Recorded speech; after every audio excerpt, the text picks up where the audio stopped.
Hello friend, চলে এসেছি নতুন একটা ভিডিও নিয়ে কাশী বিশ্বনাথ জ্যোতির্লিঙ্গ দর্শন নিয়ে। কলকাতা থেকে আপনি 16 ঘন্টা অতিক্রম করে চলে আসুন বারাণসী জংশন স্টেশন থেকে টোটো বা অটো করে চলে আসুন গোধুলিয়া চক, যার ভাড়া নেবে 20 থেকে 30 টাকা। এখানে পেয়ে যাবেন আপনি অনেক হোটেল, 1500 এর মধ্যে পেয়ে যাবেন।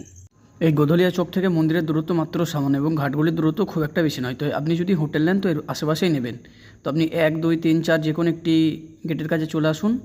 1, 2, 3, 4 যে কোনো একটি গেট দিয়ে আপনি প্রবেশ করে বাবা বিশ্বনাথের দর্শন করে নিন এবং দর্শন শেষে চলে আসুন 1 নম্বর গেটের কাছে। পাশেই রয়েছে মা অন্নপূর্ণার মন্দির। সেখানে আপনি ফ্রিতে খাবার পেয়ে যাবেন 7টা থেকে 10টার মধ্যে।